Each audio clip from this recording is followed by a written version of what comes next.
नमस्ते दोस्तों, मैं आप सबके सामने एक राम भजन लेके आई हूँ जो कि खुद अपनी कलम से लिखी हुई हूँ। जो मुझे शब्द छोटे बड़े समझ में आए, मैं आप सबके सामने लेके आई हूँ एक छोटी सी गीत और गाने जा रही हूँ। आप लोगों को कैसे लगेगा कमेंट बॉक्स में अपना दुलार प्यार जरूर दीजिएगा और अच्छा लगे तो दोस्तों लाइक से सब्सक्राइब करना। बोलिए श्रीयावर रामचंद्र की जय, बोलिए लखन लाल की जय, बोलिए पवन पुत्र हनुमान की जय, बोलिए अयोध्या धाम की जय।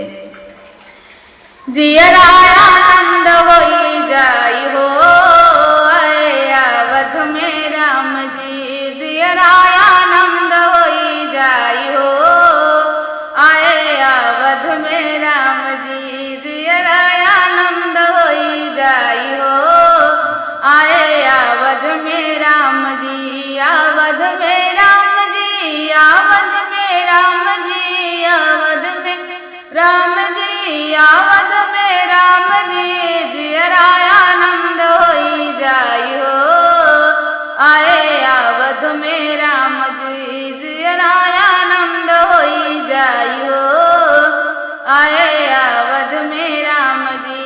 पिया मैं पद पे बैठे जब मोदी, पिया मैं पद पे बैठे जब मोदी, मनवा में ठान विचार हो आए अवध में राम जी, मनवा में लैके विचार हो आए अवध में राम जी, जियरानंद होई जाई हो आए अवध में राम जी, जियरानंद होई जाई हो आए अवध में राम जी।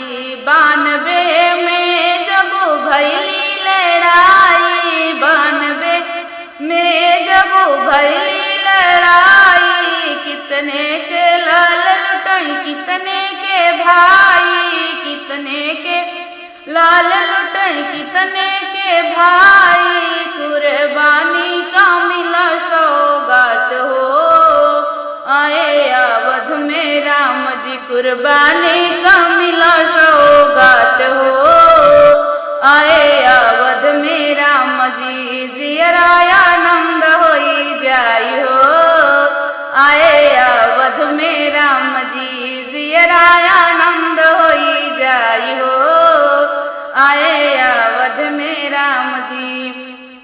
सन 2020 वाला याद करा दिनवा, सन 2020 वाला याद करा दिनवा, 5 अगस्त के भैल निर्माण हो आए अवध में राम जी, 5 अगस्त के भैल निर्माण हो आए अवध में राम जी, जियरानंद होई जाई हो आए अवध में राम जी, जियरानंद होई जाई हो आए अवध में राम जी।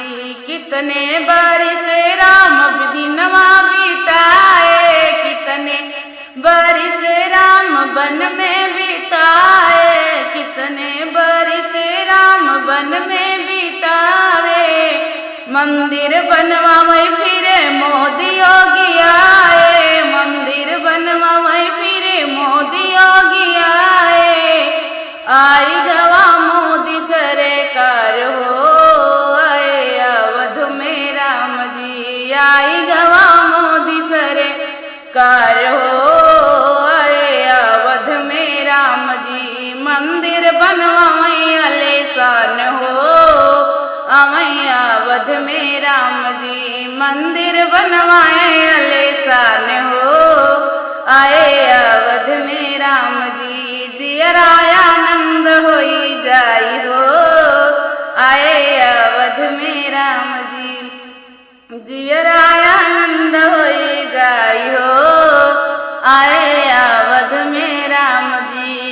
सन 2024 शुभ दिन आए, सन 2024 शुभ दिन आया, शुभ दिन आया, राम के राज भया, राम के राज और पाठ लौट आया, राम का राज और पाठ लौट